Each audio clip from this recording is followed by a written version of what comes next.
جی دوستو، دا Japan house سے شجاع حیدر ایک نئی ویڈیو کے ساتھ آپ کی خدمت میں حاضر ہے۔ نئے سال کا پہلا دن ہے اور سب ایک دوسرے کو نئے سال کی مبارکبادیں دے رہے ہیں، اور ٹھیک ہے، میری طرف سے بھی آپ سب کے لیے نیک خواہشات۔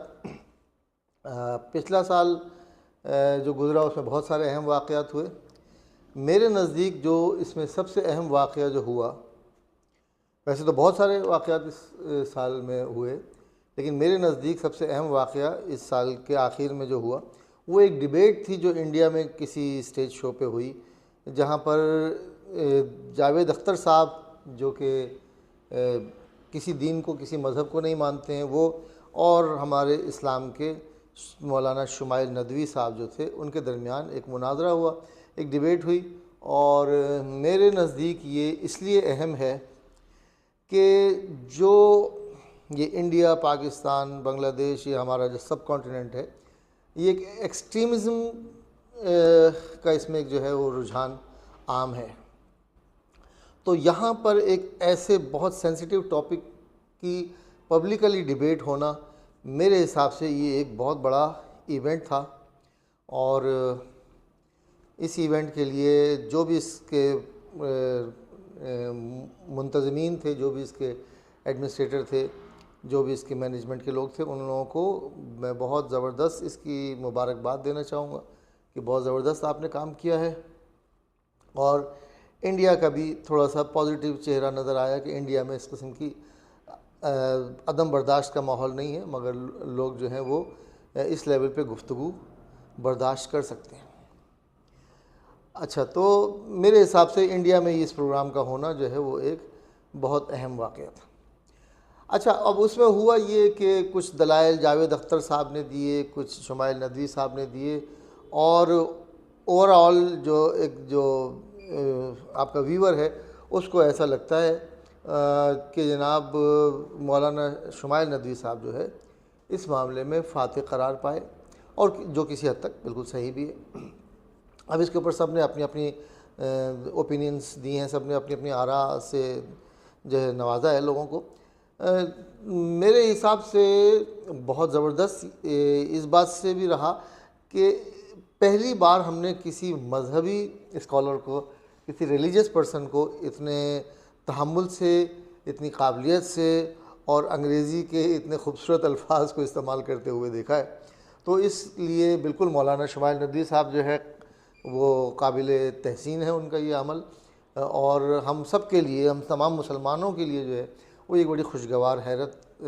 تھی کہ مولوی جو ہے وہ بھی اس طریقے سے گفتگو کر سکتا ہے۔ تو یہ بہت اچھا امپریشن چھوڑا ہے مولانا شمائل ندوی صاحب نے، اور میرے حساب سے اس کے لیے واقعی ان کو مبارکباد دینی چاہیے، اور ایسے اس قسم کے عالموں کو پروموٹ کرنا چاہیے۔ دیکھیے، ہمیں مولویوں کی نہیں، عالم کی ضرورت ہے، اور اس قسم کے عالم، ایک مولانا سفیان صاحب کا بھی میں ذکر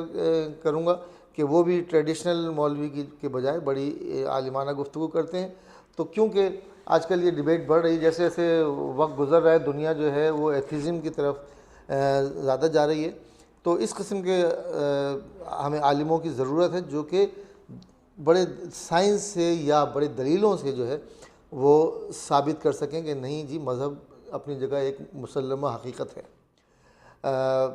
سائنس سے تو بہرحال ہم ثابت نہیں کر سکتے جو انہوں نے۔ اچھا، اس پوری ڈیبیٹ میں 1.5 گھنٹے کی مجھے جو ہنسی آئی وہ یہ کہ وہ بیچارے جاوید اختر صاحب جو تھے ان کو کنٹینجنسی کی بہت مار ماری۔ مولانا شمائل ندوی نے جو ہے وہ کنٹینجنسی کا لفظ جو ہے استعمال کر کے ان کا حلیہ خراب کر دیا، اور جاوید اختر صاحب آخر تک یہی پوچھتے رہے کہ یار یہ کنٹینجنسی ہے کیا یار؟ جو شخص بڑا علم کا جو ہے وہ دریا بہا دیا کرتا تھا اور اپنی گفتگو سے لوگوں کو بڑا امپریس کیا کرتا تھا، وہ شخص جو ہے آج وہ بے بس نظر آیا۔ آج سے مراد اس پروگرام میں بے بس نظر آیا، وہ یہی پوچھتا رہا کہ یار یہ کنٹینجنسی کیا ہے یار، یہ کنٹینجنسی کیا ہے؟ ایسی بات نہیں کہ جاوید اختر صاحب کوئی انگریزی میں کوئی ان کا ہاتھ تنگ ہے، میری طرح بہت زبردست وہ قابلیت رکھتے ہیں، اس کے باوجود جو ہے نا ان کو شمائل ندوی صاحب نے بہت ٹھیک ٹھاک جو ہے وہ پریشان کیا۔ میرے حساب سے دونوں طرف سے دلائل اس سے بہتر دیے جا سکتے تھے، اور جاوید اختر صاحب نے وہی بات کی جو ہر دہریہ کرتا ہے کہ جناب خدا کو ثابت کیسے کریں گے آپ، خدا کو تو نظر ہی نہیں آتا۔ انہوں نے ایک بڑی اچھی بات کی، اچھی بات اس طرح سے ان کے پوائنٹ آف ویو سے اچھی بات کی کہ ان کا جی بلیو اور فیتھ میں فرق ہے۔ بلیف میں اس بات پہ کرتا ہوں جس کا کوئی ثبوت ہو، اور فیتھ جو ہے وہ مذہب جو ہے وہ مجھ سے کہتا ہے بس فیتھ لے آؤ، بس ایمان لے آؤ، اور اس پہ کوئی ثبوت نہیں دیتا۔ تو بیسیکلی وہ سائنس کی بات کر رہے تھے جو ہر ایتھیسٹ کرتا ہے۔ تو میں یہ نہیں کہہ رہا ہوں کہ میں شمائل ندوی صاحب سے کوئی زیادہ قابل ہوں یا ان سے کوئی زیادہ بہتر بات کر رہا ہوں، میں ایڈیشن کرنا چاہ رہا ہوں کہ اس میں شمائل ندوی صاحب میرے خیال میں، یا ان کا اس طرف نظر نہیں پڑی ہوگی، ان کے صرف نظر ہو گیا ہوگا ان سے، کہ سائنس کے حساب سے اگر آپ ثابت کریں تو جناب جاوید اختر صاحب آپ تو وہیں انڈیا میں ہی رہتے ہیں، انڈیا میں آپ چلے جائیں دادا شاہ ولایت کے مزار پہ، امروہہ میں ایک مزار ہے دادا شاہ ولایت کا، اور ان کے مزار پہ جو ہے وہ سانپ اور بچھو کاٹتے نہیں ہیں، اور بچھو ایسے ان کی قبر پہ پھرتے رہتے ہیں، اور کوئی بھی اٹھا لے اس کو اپنے ہاتھ پہ رکھ لے، اپنے سر پہ رکھ لے، جسم میں کہیں لگا لے، بچھو نہیں کاٹتا ہے، حالانکہ بچھو کی فطرت ڈنک مارنا ہے، اور جیسے ہی اس بچھو کو آپ ان کے احاطے سے لے کے ایک قدم باہر آئیں، وہ بچھو اپنی فطرت دکھاتا ہے، ڈنک مارتا ہے۔ تو اب اس کو آپ کس سائنس سے ثابت کریں گے؟ اور یہ کوئی ایسی ڈھکی چھپی بات نہیں ہے، آپ ابھی یوٹیوب پہ جائیں اور ٹائپ کریں کہ امروہہ دادا شاہ ولایت کا مزار، آپ کو آ جائے گا۔ اب تو لوگ ویڈیو بنا رہے ہیں، وہاں پہ جا رہے ہیں۔ تو یہ تو اب یہ سائنس سے تو اوپر کی بات ہے نا، کون سی سائنس اس کو ثابت کرے گی؟ اسی طرح آب زمزم جو ہے اس کے اوپر جاپانی سائنسدان نے ریسرچ کی، اور اس نے کہا کہ آب زمزم میں کچھ خصوصیات ایسی ہیں جو دنیا کے کسی پانی میں نہیں ہیں۔ وہ یہ ہے کہ آب زمزم کے پانی کو اس کے قطرے کو، اس کے 4-5 قطرے آپ کسی بھی پانی میں ڈال دیں، وہ پورا پانی جو ہے آب زمزم بن جاتا ہے۔ اور آب زمزم کی اس نے بہت ساری خصوصیات بتائی ہیں جو یہاں پر بات کروں گا تو لمبی ہو جائے گی۔ تو یہ تو بڑی کھلی حقیقت ہے۔ تیسری حقیقت جو ہے وہ یہ ہے کہ جناب خاک شفا، حضرت امام حسین کے جو مزار کے آس پاس یا کربلا کا جو جہاں پہ واقعہ ہوا تھا، اس کی لوگ جو ہے مٹی لے آتے ہیں، اس کو خاک شفا کہتے ہیں، اور اس میں جو ہر مٹی میں نہیں ہوتا، لیکن کچھ جو دانے واقعی جو اس کی تسبیح بنا لیتے ہیں لوگ، تو ان تسبیحوں میں جو مٹی واقعی جہاں پر وہ مٹی شامل تھی جہاں پر خون گرا ہوگا شہداء کا، وہ مٹی جو ہے اس کے دانے، تسبیح کے دانے سرخ ہو جاتے ہیں ٹھیک 10 محرم والے دن۔ اب اس کو کون سائنس ثابت کرے گی؟ ٹھیک ہے، کس سائنس سے آپ اس کو ثابت کریں گے کہ نہیں جی یہ تو اس کی وجہ سے ہو جاتا ہے؟ اسی طرح ہندوؤں کے بہت سارے مندر بھی ہیں جہاں پہ بڑے بڑے چمتکار ہوتے ہیں، اور وہ چمتکار آپ یوٹیوب پہ اب سب کچھ عام ہے۔